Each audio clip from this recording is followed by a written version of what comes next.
Ang kailangan natin ay mga 200 grams ng pork at i-cut lang natin ito ng maliliit. Depende sa size na gusto nyong kaliliit.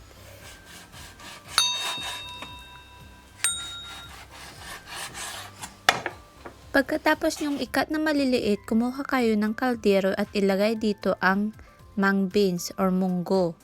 Tapos, hugasan lang ito at lagyan ng tubig at pakuluin ng 1 oras. Kumuha lamang tayo ng isa pang kaldero at lagyan ng mantika. Painitin lamang natin ang mantika at ilagay na ang sibuyas at bawang. Lutuin itong maigi hanggang medyo mag-brown.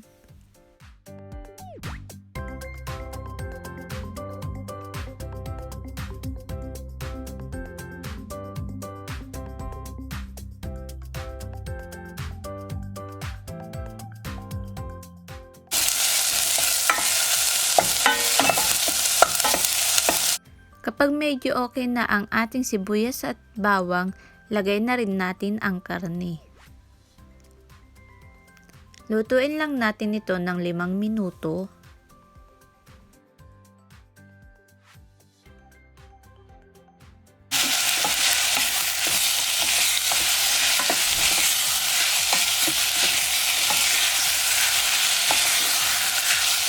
At halu-haluin lang natin itong maigi.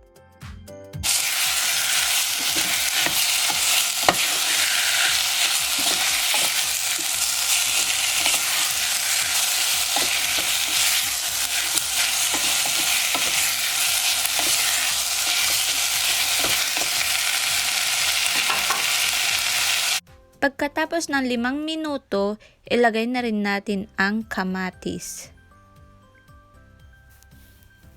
At lutuin lamang ito ng mga 2 minuto.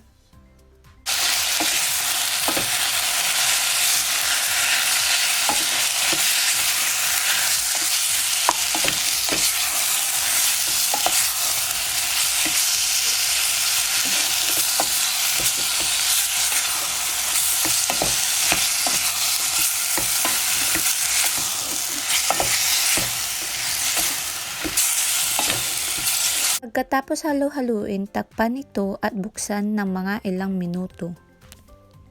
Kapag naluto na ang ating munggo or mung beans, ibuhos lamang ito sa isang kaldero.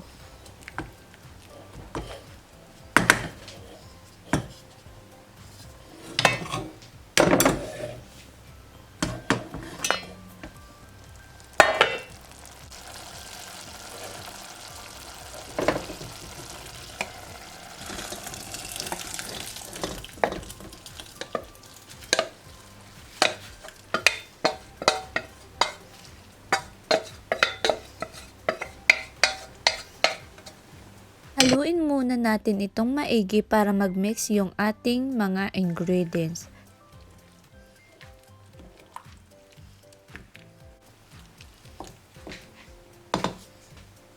Kapag nahalo na natin, kuha lang tayo ng 1 teaspoon o 2 teaspoon ng asin, depende sa alat na gusto nyo. Tapos, kumuha din tayo ng black pepper.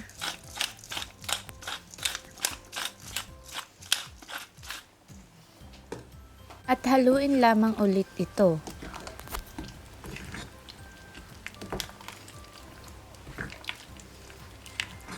At pagkatapos nating haluin, ilagay na natin ang 2 tablespoon ng patis. Depende sa inyo or depende sa pagkalasa nyo. At haluin lamang ito at takpan ng 5 minuto.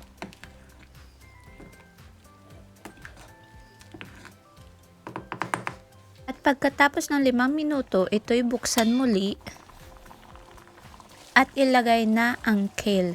Pwede rin kayong kumuha ng malunggay or kahit anong green vegetable na dahon. Lutuin lamang ito ng 5 minuto ulit.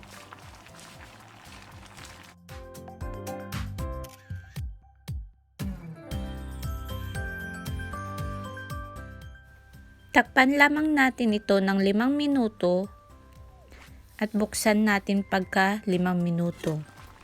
At ito na ang ating munggo na may pork. at ito'y luto na.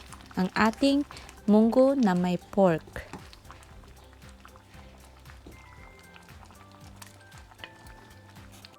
Enjoy sa pagkain at sana marami kayong makain. Please subscribe to my channel at huwag kalimutang i-press ang notification bell below para sa ating panibagong video. Salamat!